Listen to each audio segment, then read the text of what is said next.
Breaking news చూస్తున్నాం. రాష్ట్రంలో రెండో దశ మున్సిపల్ ఎన్నికలకు రాష్ట్ర ప్రభుత్వం రంగం సిద్ధం చేస్తున్నట్టు తెలుస్తుంది. హైదరాబాద్, సైబరాబాద్, మల్కాజ్గిరితో పాటు వాయిదా పడినటువంటి మున్సిపల్ ఏవైతే ఉన్నాయో వాటికి కూడా ఇక వచ్చే డిసెంబర్లో ఎన్నికలు పెట్టేందుకు రాష్ట్ర ప్రభుత్వం వ్యూహాత్మక పావులు కదుపుతున్నట్టు తెలుస్తోంది. రైట్ నౌ గత కొన్ని రోజుల నుంచి ఎస్ఐఆర్ ప్రక్రియతో కొంత ఆలస్యమైనప్పటికీ ఇక ఎస్ఐఆర్ గడువు ముగడంతో మరి రానటువంటి మున్సిపల్ ఎన్నికలకు సంబంధించి పూర్తి స్థాయి ఒక కార్యాచరణ కూడా మొదలు పెడుతున్నట్టు తెలుస్తుంది. రైట్ దానికి సంబంధించి పూర్తి అప్డేట్స్ తెలుసుకునే ప్రయత్నం చేద్దాం. ప్రధానంగా హైదరాబాద్, సైబరాబాద్, మల్కాజ్గిరి కార్పొరేషన్లతో పాటు ఎన్నికలు వాయిదా పడిన ఇతర పురపాలక సంస్థలకు డిసెంబర్లో ఎన్నికలు నిర్వహించాలని ప్రభుత్వం ఇక ఆలోచిస్తున్నట్టుగా కొంత తెలుస్తోంది. దీంతో పురపాలక శాఖ అధికారులు ఎన్నికల ఏర్పాట్లపై దృష్టి సాధించినట్టు తెలుస్తోంది.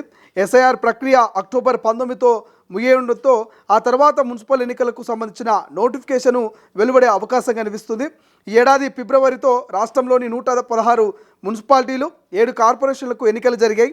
అయితే అప్పటికే జిహెచ్ఎంసీ, వరంగల్, ఖమ్మం కార్పొరేషన్ల పదవీకాలం పూర్తి కాకపోవడంతో ఎన్నికలు నిర్వహించలేదు.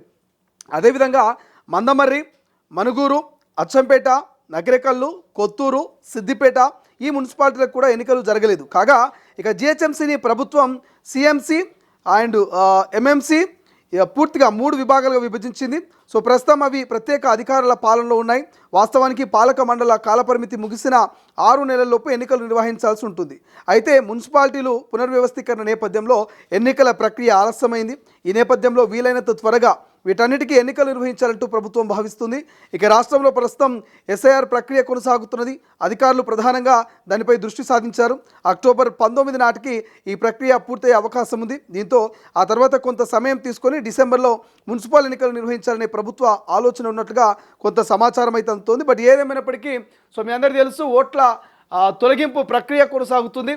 ఎవరు మరణించారు, ఎవరు ప్రస్తుతం బ్రతుకున్నారు, ఎవరికి 2 ఓట్లు ఉన్నాయి, ఎవరు నకిలీ ఓట్లు ఉన్నాయి, ఎవరు భారతీయులు, ఎవరు విదేశీయులు, ఇట్లా పూర్తిగా దేశవ్యాప్తంగా ఎస్ఐఆర్ ప్రక్రియ జరుగుతుంది. ప్రధానంగా తెలంగాణలో గత కొన్ని రోజుల నుంచి కూడా ఎస్ఐఆర్ ప్రక్రియ జరుగుతుంది. ఈ ఎస్ఐఆర్ ప్రక్రియ అక్టోబర్ 19తో ముగియబోతున్నది. సో ముగిసిన తర్వాత కొంత పూర్తిస్థాయి కార్యాచరణ, పూర్తిస్థాయి ఎన్నికల వ్యూహాన్ని రచించుకొని ఇక రాష్ట్ర ప్రభుత్వము మున్సిపల్ ఎన్నికలకు సిద్ధమవుతుంది. ప్రధానంగా ఏదైతే మల్కాజ్గిరి దాంతోపాటు హైదరాబాదు, సైబరాబాదు అండ్ మిగిలిన పెండింగ్లో ఉన్నటువంటి సిద్దిపేట, కొత్తూరు ఇట్లా కొన్ని ప్రాంతాల్లో ఉన్నటువంటి ఆ మిగిలినటువంటి ప్రాంతాలకు కూడా ఎన్నికలు రెండో దశ మున్సిపల్ ఎన్నికల్ని పెట్టేందుకైతే రాష్ట్ర ప్రభుత్వం సిద్ధమవుతున్నట్టు తెలుస్తుంది. సో దానికి సంబంధించిన కార్యాచరణ ఇప్పటికే పూర్తి స్థాయిలో గ్రౌండ్ లెవెల్లో జరుగుతున్నట్టు కూడా కొంత సమాచారం ఉంటుంది. కాబట్టి సో చూద్దాం ఏం జరగబోతుంది. నిజంగా రాష్ట్ర ప్రభుత్వం రెండో దశ మున్సిపల్ ఎన్నికల్ని డిసెంబర్లో పెట్టబోతున్నదా, ఒకవేళ పెడితే ఎట్లాంటి ప్రక్రియ చేపట్టబోతున్నది, అండ్ ఎస్ఐఆర్ ప్రక్రియ ఓట్ల తొలగింపు ప్రక్రియ కూడా పూర్తి కాబోతుంది. కాబట్టి సో ఎస్ఐఆర్ ప్రక్రియ మరి ఈ జిహెచ్ఎంసీస్ ప్రధానంగా మున్సిపల్ ఎన్నికల మీద ఏమైనా పడబోతున్నదా, చాలా వరకు లక్షలాది మంది ఓటర్లు కొంత పోయినటువంటి పరిస్థితి, కొంతమంది వాళ్ళు ఆన్లైన్లో ఎన్రోల్ చేసుకున్నటువంటి పరిస్థితి. సో ఇట్లా కూడా చాలా ఇష్యూస్ ఉన్నాయి. వీటన్నిటి కూడా ఇప్పటికే ఎవరైతే తప్పిదాలన్నాయో వాళ్ళకి నోటీసులు ఇచ్చి వాళ్ళ నుంచి సరైనటువంటి డాక్యుమెంట్స్ ద్వారా మరి వాళ్ళ పేరును లేకపోతే వాళ్ళకి సంబంధించినటువంటి డీటెయిల్స్ని కూడా మరోసారి వెరిఫై చేస్తుంది ఎస్ఐఆర్. కాబట్టి సో మరి మున్సిపల్ ఎన్నికలకు సంబంధించి సో ఏం జరగబోతుంది, డిసెంబర్లో రాష్ట్ర ప్రభుత్వం ఎలా ప్రిపేర్ కాబోతుందో చూడాల్సిన అవసరం ఉంది. బట్ ఏదేమైనప్పటికీ రెండో దశ మున్సిపల్ ఎన్నికలకు మాత్రం రంగం సిద్ధం చేస్తున్నట్టుగా మాత్రం కొంత సమాచారం అయితే అందుతోంది. బట్ చూద్దాం ఏం జరగబోతుంది. మరి ఆ రాబోయే మున్సిపల్ ఎన్నికల్లో ప్రధాన పార్టీలు వాటి వ్యూహాలు, అభ్యర్థులు మరి ఎట్లుండబోతుంది అనేది భవిష్యత్తులో చూద్దాం.